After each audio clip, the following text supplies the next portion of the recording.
नमस्कार, स्वागत है आपका वी टाइम न्यूज पर और आपके साथ मैं हूं पहली चौहान। बढ़ते हैं खबरों की ओर। आज के लोक सेवा आयोग निर्माण अभियान की शुरुआत की गई। इस अभियान में CIED नेता इंद्रजीत घोष समेत कार्यकर्ता व समर्थक मौजूद थे। इस दौरान अभियान के माध्यम से विभिन्न मांगों को रखा गया, जिसमें प्रमुख रूप से PSC में पिछले 4 महीने से कोई चेयरमैन नहीं है। PSC में IAS पद पूरा चाहिए। चेयरमैन और clerkship ICDS fire operator food SI school SI इन खाली सीटों पर भर्ती चाहिए। ICDS सुपरवाइजर प्रमोशनल रिजल्ट चाहिए। जूनियर इंजीनियरिंग के साथ पेंडिंग रिजल्ट नई अधिसूचना 2016 के साथ चाहिए। और आज का PSC भवन अभियान मांग करती है कि 2017 के भ्रष्टाचार में शामिल लोगों को सजा दी जाए। शामिल है সকলেই জানবেন যে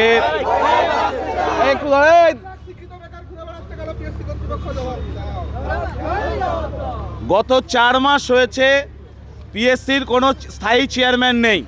রাজ্যের সরকার এবং রাজ্যপাল দুজনেই এই বিষয়ে কারোর কোনো ভ্রুক্ষেপ নেই। বেকার যুবদের যন্ত্রণা। আমাদের একদম নির্দিষ্ট দাবি যে IAS পদমর্যাদা সম্পন্ন একজন পিএসসির চেয়ারম্যান চাই। 2 যেটা হচ্ছে যে প্রচুর non joining seat, clerkship, miscellaneous, ICDS supervisor, fire operator, school SI, food SI, যে প্রত্যেকটা জায়গায় রাজ্য সরকারের ব্যাপক ভ্যাকেন্সিতে নন জয়েনিং সিট আছে, সেগুলো নিয়োগ হচ্ছে না। আর নতুন নোটিফিকেশান প্রায় আসছেই না। মোটর ভেহিকেল থেকে শুরু করে স্কুল SI এদের সমস্ত জায়গায় জুনিয়র ইঞ্জিনিয়ারের রেজাল্ট বেরোচ্ছে না। এই সমস্ত রেজাল্টের দাবিতে এবং হচ্ছে নতুন নোটিফিকেশানের দাবিতে আমাদের আজকের বিক্ষোভ। 3টে মূল পয়েন্ট। 1, IAS পদমর্যাদা সম্পন্ন PSC চেয়ারম্যান চাই। নন জয়েনিং সিটগুলোতে দ্রুত স্বচ্ছ নিয়োগ চাই। আর পেন্ডিং যেগুলো রেজাল্ট আছে তাদের রেজাল্ট চাই। আর নতুন নোটিফিকেশান চাই। আমাদের একদম স্পষ্ট কথা যে লড়াই যখন রাজ্যের বেকার যুবরা লাখ লাখ বেকার যুবক রয়েছে, সেখানে নতুন সিটগুলোতে রাজ্য সরকার কন্ট্রাকচুয়াল নিয়োগ করবে।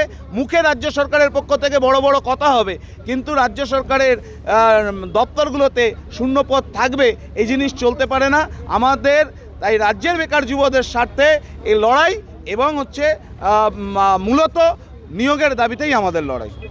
আপনারা কি যদি তারা না মানেন তাহলে আপনারা কি বৃহত্তর আন্দোলনে নামবেন? আমরা রেগুলার ভিত্তিতে রাজ্য সরকারকে বলার চেষ্টা করছি, কিন্তু এমন একটা সরকার যারা রাজ্যের বেকার যুবদের সঙ্গে থাকার কথা ভাবে না, ফলে লড়াইটা রাস্তার লড়াইটা যাচ্ছে, তেমন আইনি লড়াইও যাবে এবং রাজ্যের বেকার যুবদের স্বার্থে শেষ তক আমরা লড়াই করব।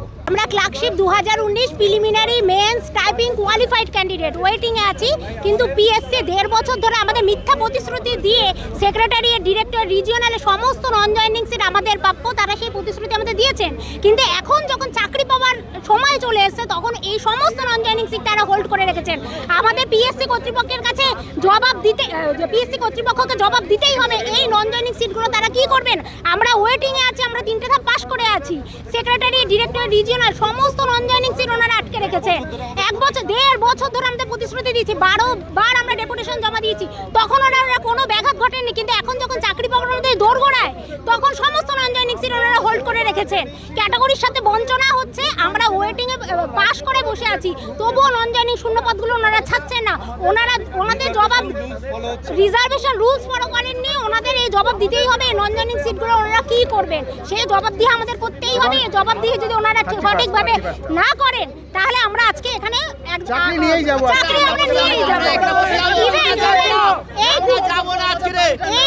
মানে নন জয়েনিং সিটগুলো আটকানোর জন্য এতটা কূটনীতি ওনারা চালিয়েছেন যে 31 ডিসেম্বর আমাদের প্যানেল ভ্যালিডিটি ইচ্ছাকৃতভাবে শেষ করে দিচ্ছেন।